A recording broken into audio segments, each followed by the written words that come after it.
hip, tally-ho, Joolz guides here, in which I wander around London telling you amazing facts. And today we're in Earls Court, and we're going to start here and wander all the way around and probably end up on the other side of the station. But come and have a look at this station, it's really nice. And that's from 1906. The railway came here in around 1871. Just look, the Piccadilly and Brompton Railway, it's now the District Line and what have you. But back in 1911, it was the first place they had escalators on the tube, and people were absolutely terrified of taking this escalator. They'd never seen them before.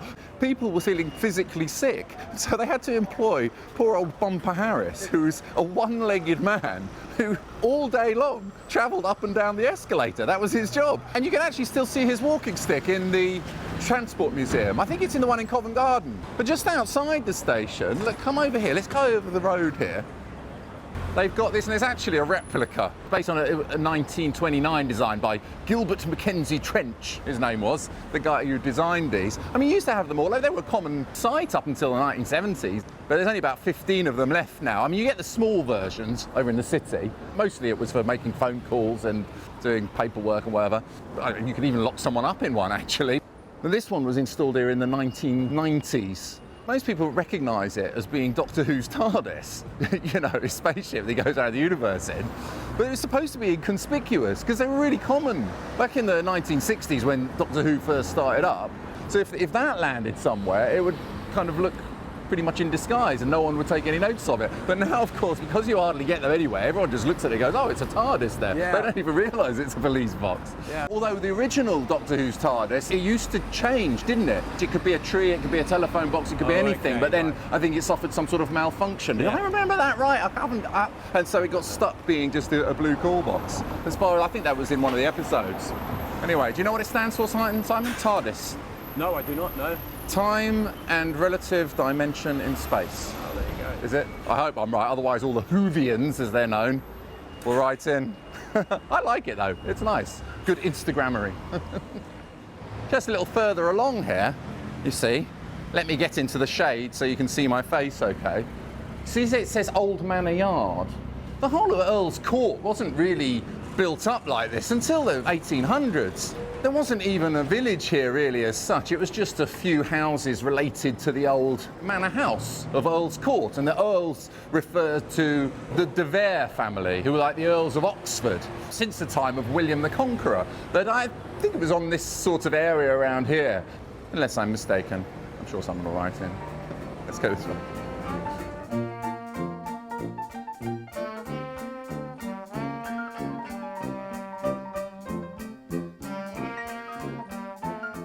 They are extraordinarily massive. Stand there, Julian. Let's see the scale of this thing. Yeah, because I mean, bear in mind I'm 6'6". You're 6'6". That's like nearly. I mean, that's like the size of an average woman. You know, it's. So up there we've got this lovely Hogarth Road SW sign. That's presumably from before 1917. It's one of the lovely old ones. It's funny when you step off the beaten track here. All these tube stations. It's always a bit scuzzy outside the tube station, but as soon as you step out to the outer areas off the main road, it's already beautiful. These days, it's very popular with the Philippine community. Filipino community? What's the correct word? Anyway, so you've got the Manila supermarket here, but Pinoy supermarket over there.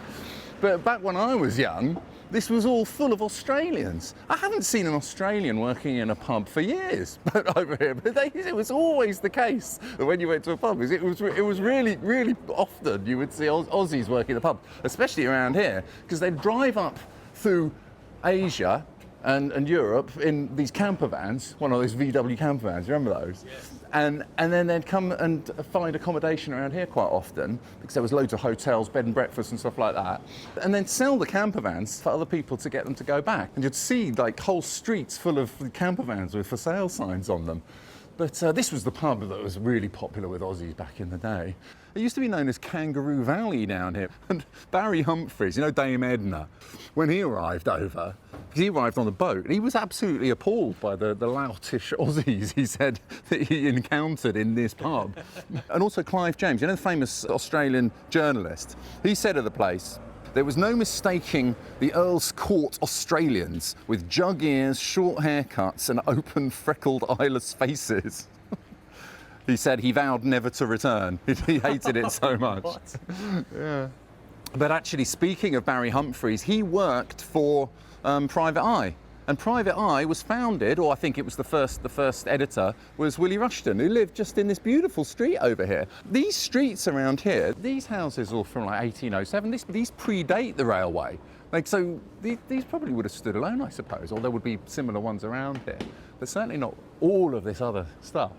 It's just such a contrast from the main street over there. It is indeed, yeah.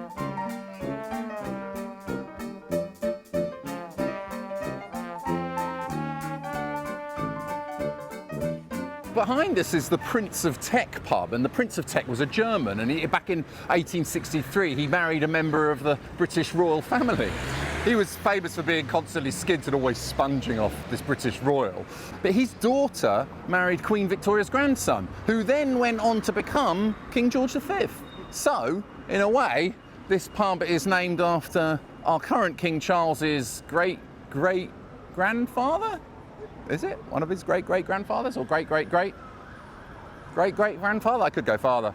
Anyway, those are supposed to be nice. I thought they looked a bit like Mercer's Maidens, those nice figurines above the windows.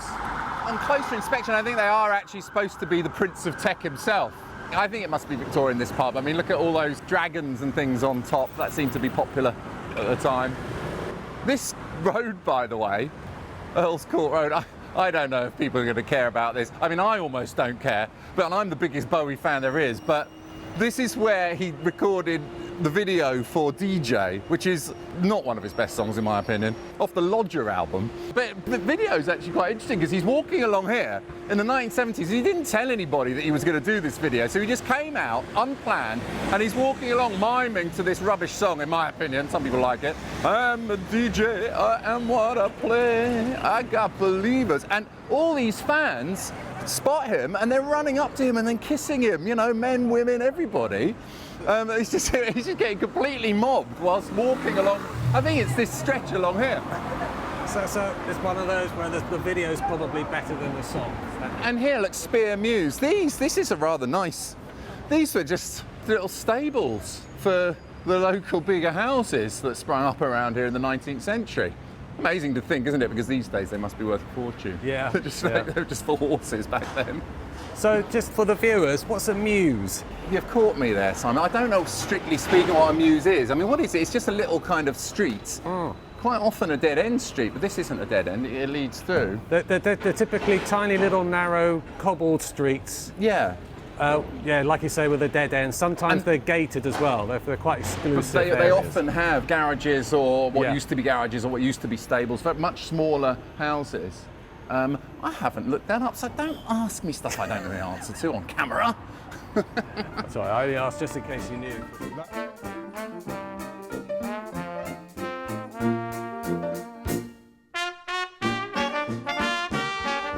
You know what this is, Simon? It's weird from this angle, you can't really tell, but it's an advertising hoarding. It's for people driving along or people on the other side of the road, but from this side, at least these people here get to look at something a bit interesting. It's by Zaha Hadid's architecture. Have you heard of Zaha Hadid, a British-born Iraqi architect? But they do some pretty good stuff, actually. Normally I don't like all that modern stuff, but I think they're pretty cool. The Guangzhou Opera House, the Maxi Museum in Rome, the London Aquatic Centre, there's loads if you look them up. Whilst we're here, by the way, I should just remind people, please, if you could, just subscribe to the channel. I know all YouTubers do this and it's extremely boring, but if you actually manage to subscribe, hit the subscribe button, that does really help me. If I can get 1 million subscribers, maybe I can be on Strictly Come Dancing. That's Dancing in the Stars in America. my sad ambition in life. Let's go.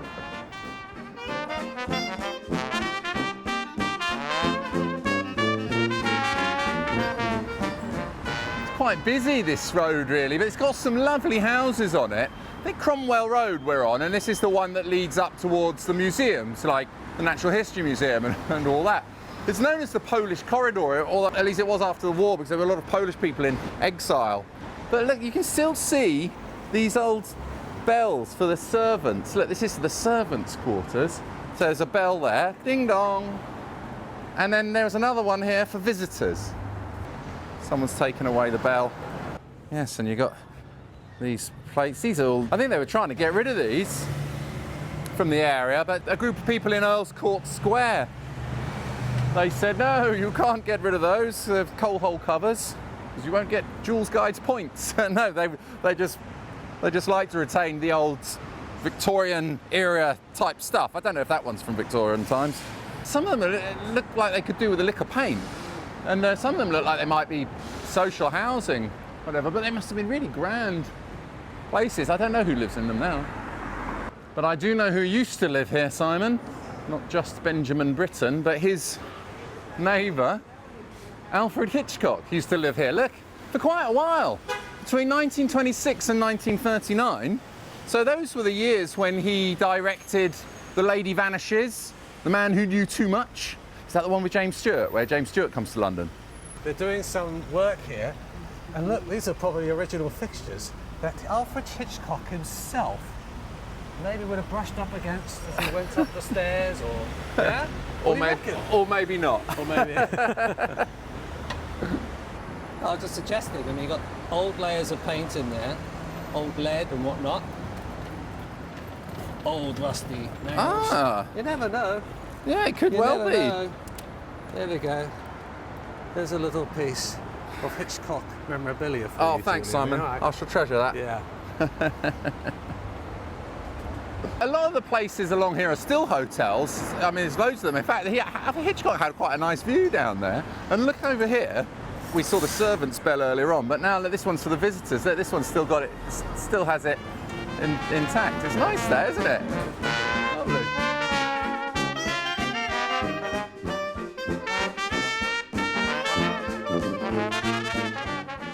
You know, in Notting Hill, we talked about these private gardens. You see in the film Notting Hill when he climbs over with Julia Roberts into one of these private gardens. These squares, like this is Courtfield Gardens. Only the residents get access to them. I suppose it's nice for the residents. They look like lovely places. And this is all 1870s stucco style. There's some sort of rendering, is it, Simon? This style of material that they use for these buildings, it was very popular in the 1870s. The whole area, really, most of it, was built up over the space of about 20 years. In the 1870s and the 1880s. And it's quite interesting because if you look at this square that we've just been looking at, Courtfield Gardens, and you compare that with the next one, which is Collingham Gardens, you see how the style changes after the 1880s. It becomes all that red brick sort of style. Do you see, look at it over here, all this red brick. Yeah, it's nice. I like it. That's where Tara Palmer Tomkinson used to live down there. Very sad. Do you remember Tara Palmer Tomkinson? She was a socialite, friend of the royal family and stuff. Yeah, she did some TV broadcasting and stuff and then ended up getting addicted to cocaine and having all sorts of problems. So I think she died here as well.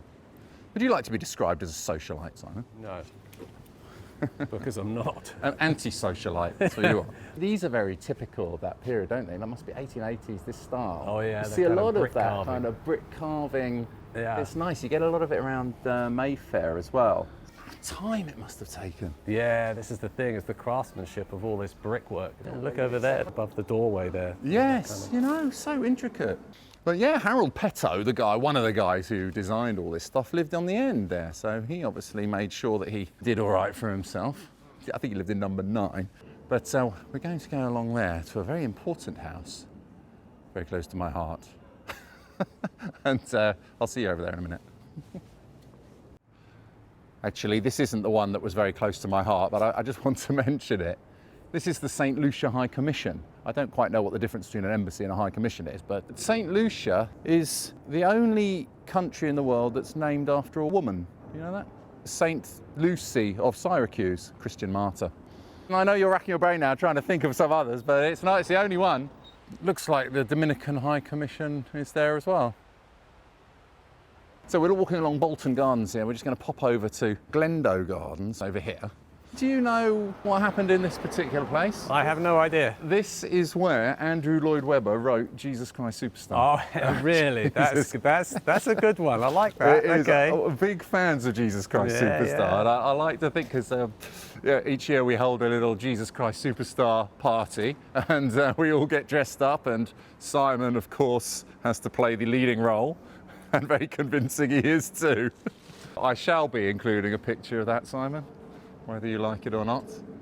He was young when he wrote the musical. He was in his 20s. Yeah, well, that's why it's so funky. It's quite funky. It's hard to believe that he wrote it, really, when you look at the other stuff, because it's all like electric guitars. It's brilliant.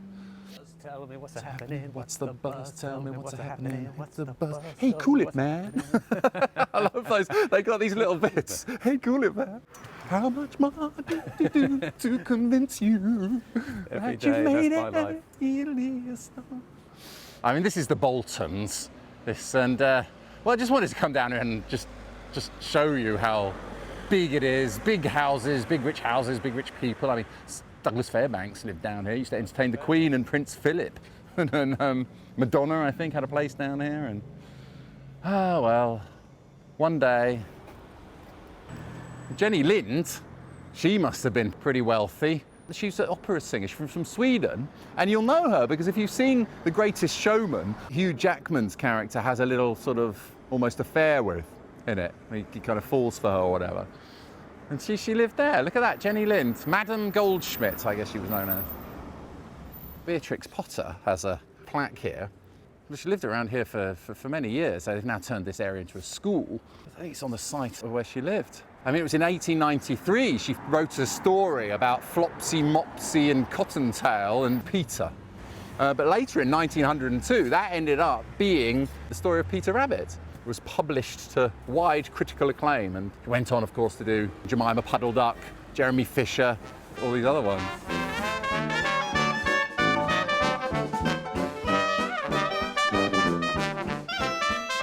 Here in Colherne Court is where Lady Diana Spencer, who went on to become Princess Diana, she lived from 1979 to 1981. It was just a little 3-bedroom flat bought for her by her mother, and she lived there with flatmates. Only cost £50,000. Apparently she described it as being the happiest time of her life before moving to Clarence House, before the engagement to Prince Charles, now our current King Charles. Oh, remarkable. She used to go and she used to use the library over there, actually. I mean, who wouldn't if you just lived there?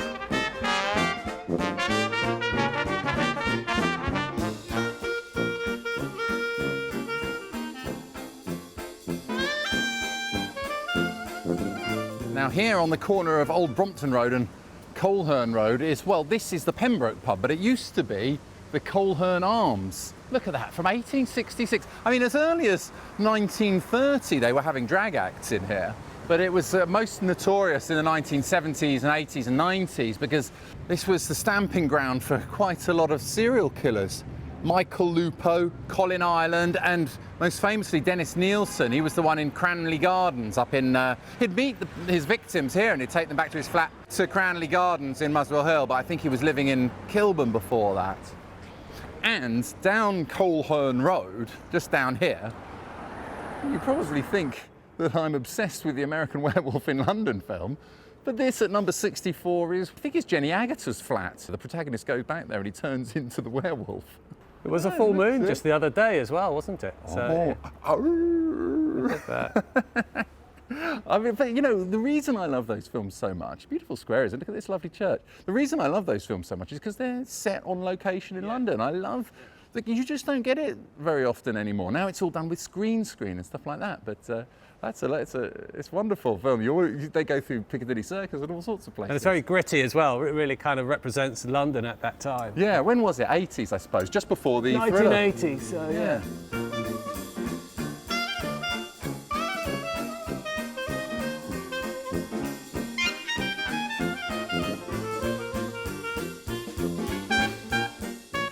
Spotted, Simon. We're in Brompton Cemetery. This was the second out of what they call the Magnificent Seven cemeteries. Because they were running out of room in churchyards, they ended up having to pass an Act of Parliament to open up what they call the Magnificent Seven cemetery. So there's Kensal Green that we've been to, Abney Park, Highgate. Anyway, this was the second of the seven to open up. And there's over 200,000 people have been buried here. Emmeline Pankhurst, the famous suffragette who fought for votes for women. We've got John Snow, who discovered that cholera was waterborne. But you know, we went to Beatrix Potter's house earlier on, where she used to live. Well, they say that she used to walk through the cemetery and she got inspired by the names on the gravestones for some of the characters. And it's quite difficult to find them, but Simon has just spotted Tom William Nutkins, George Nutkins, so that could be Squirrel Nutkin. That's probably the one that they say she based Squirrel Nutkin on. And somewhere in here also there's Jeremiah Fisher. I don't know if there's a Jemima Puddle though. That would be quite something. Mr. Squirrel Nutkin, here we go. Come on then. There you go. No need to scratch, mate. No gratitude, these squirrels these days.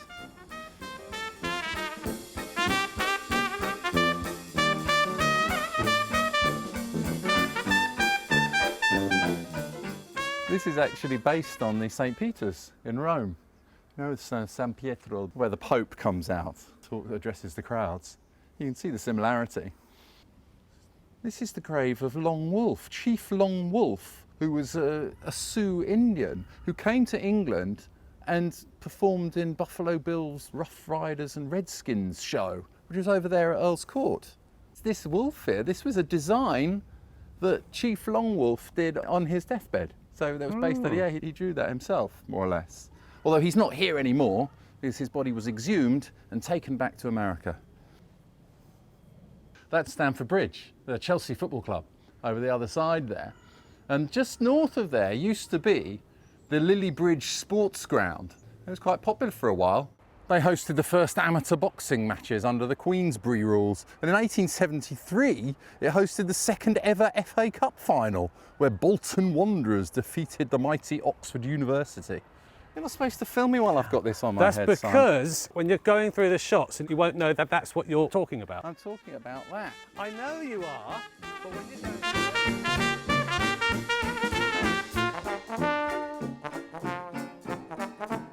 Lo and behold, what are you doing here? Hello, it is I've returned. Excellent. Alice, who is the great-great-great-great-granddaughter of Henry Cole. So Henry Cole is the founder and first director of 20 years of the V&A Museum, founder of the Royal Albert Hall, creator of the Great Exhibition of 1851. I hope you won't mind me saying, it looks a bit sorry for itself, doesn't it? Well, yeah, it And for does. such a really influential guy, I mean, massively important. Exactly.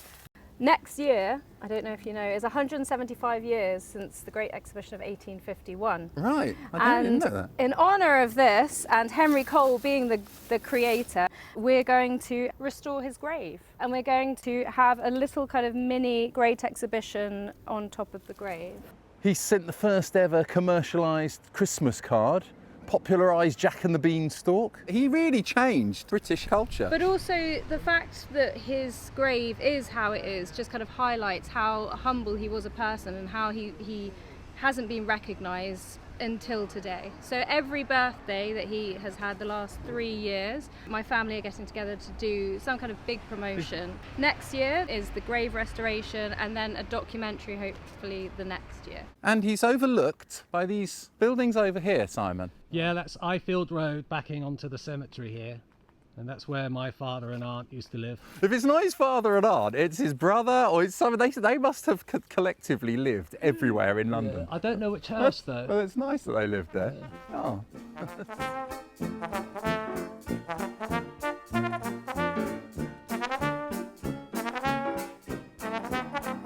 This is a time machine. So they say. Hannah Courtoy, who was very wealthy, she was persuaded by these two fellas to finance their project of what many people think is a time machine. One of them was Alfred Samuel Warner, who was like some sort of inventor. I mean, supposedly invented the torpedo or something. And the other was Joseph Bonhomie, who was an Egyptologist at the time. And you can see it's got quite a lot of Egyptian iconography on it. We find ourselves in space and time. People think this is really a time machine because they lost the key. I don't think people have been inside for many years. And it's got this dial up there. People think maybe this used to house some sort of dial where you could set the year that you want to go to. And Warner actually died in suspicious circumstances. So suspicious, in fact, that no one seems to know exactly what they were. Some people say he just disappeared through time. after using this. And the reason why they had them in the cemetery is because they thought they wanted somewhere that wouldn't change. You know, they didn't want to do it in a building which might be flattened and then replaced. So they thought, well, if we put it in a tomb like this, it will be safe for many years to come. Very mysterious. Is it Hannah Courtoy's grave? Whose grave? I think it's Hannah Courtoy's grave. Whose grave is it, Simon? It's yours.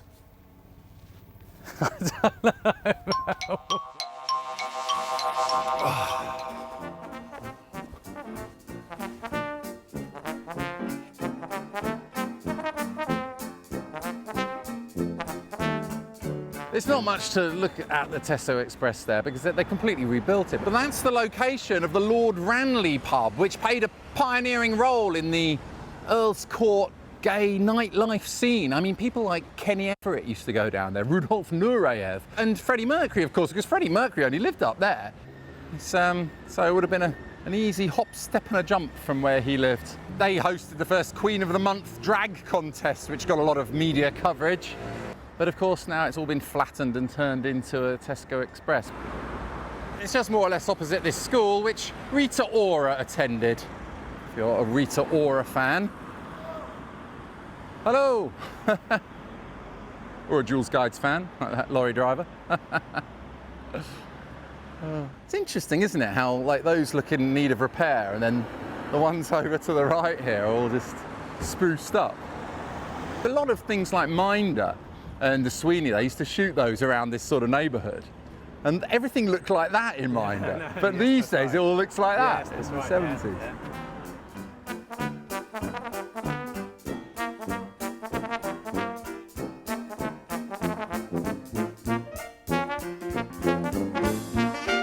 The Earls Court Hotel these days is over there, but it used to be number 35 down there. And back in 1968, that's where James Earl Ray was staying just shortly before he was apprehended by the police at Heathrow Airport, because he was the guy who shot Martin Luther King. He was staying in there. The receptionist thought he was a bit thick, actually. He signed in as Canadian, and she detected this southern drawl that he had, so she got a bit suspicious of him. Anyway, the miscreant was apprehended in the end, Simon.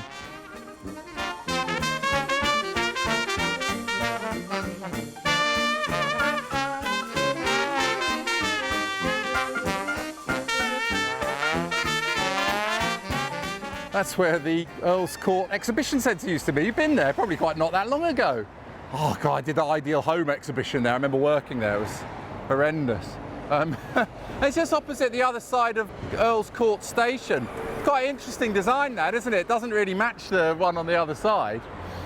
Because of the new railways that had been springing up, they created this strange triangle of land which people didn't really know what to do with, and so John Robinson Whiteley had the idea of having this big exhibition space. He went over to America to try to raise funds, but whilst he was over there he saw the Buffalo Bills, Rough Riders and Redskins show, and he decided to bring this show over to London. You could come and see them over here. And actually my friend Monica, the Mudlark, she showed me some of these clay pipes which people who had visited the Buffalo Bill show had bought souvenirs here, and they'd thrown them into the river, and they were like little Buffalo Bill clay pipes and stuff. And now it's all just been flattened. I don't know what they're going to do with it. Well, what's interesting as well, just over there, Nevin Mansions, Yeah. is where my father and aunt once lived. It's another Another location one. in London And where there'll your be another family one. live. There's another one as well, but yes, It's yes, there's I that one there. swear this is becoming a a Jules Guides theme. Where did Simon's family live?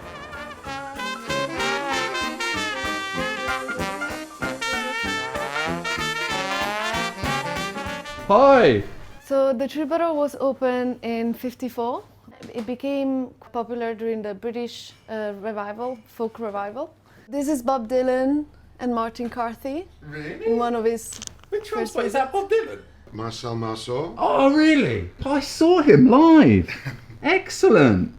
Madonna used to come here, Freddie Mercury also, and even Carlos the Jackal, the international terrorist. And then you have here Private Eye that was founded here in '61. The first copies were distributed outside as well. Yeah, so it's rumoured that that's where the peace sign came from. Really? So it's Earls Court Road, Old Brompton Road. Oh, the layout of the streets. Yeah. Paul Simon, who played here early in his career. Must be a nightmare to clean in here. I don't know how you clean in here. Oh, there's that very familiar smell of beer and sort of gig smell. So that's where the magic happens over there. Yeah. But we have a lot of indie bands come here, pop bands, rock bands, jazz, every type of music. Hey, Mr. Tambourine Man, play a song for me. Look, it's Bob Dylan. What year was it when Bob Dylan played here? 1962. So we had members of Led Zeppelin, Rolling Stones playing here. And they're really nicely done, these. I think that's brilliant, isn't it? Ed Sheeran, Adele. Look at that. We're open until 12 o'clock during the week. And on Thursday, Friday, Saturdays, we're open till 2 o'clock in the morning. So the traffic lights here at the bottom of the street. This is apparently the traffic lights from the Beatles song A Day in the Life. He blew his mind out in a car. He didn't notice that the lights had changed. We have been looking for archive from the 50s until now, including like 70s, 80s, 90s. Well, so if anyone has anything like photos or anything connected to the place, they could send it in? They can send it in. Or bring it in. Absolutely. Excellent, good idea. Cheers, Simon. Cheers, everybody. Thanks for watching. I hope you enjoy the videos, and if you do, don't forget to go over to my website, joolzguides.com, where you can leave donations, you can buy my books, and you can see a lot more videos. And above all, have a thoroughly excellent time, and see you next time.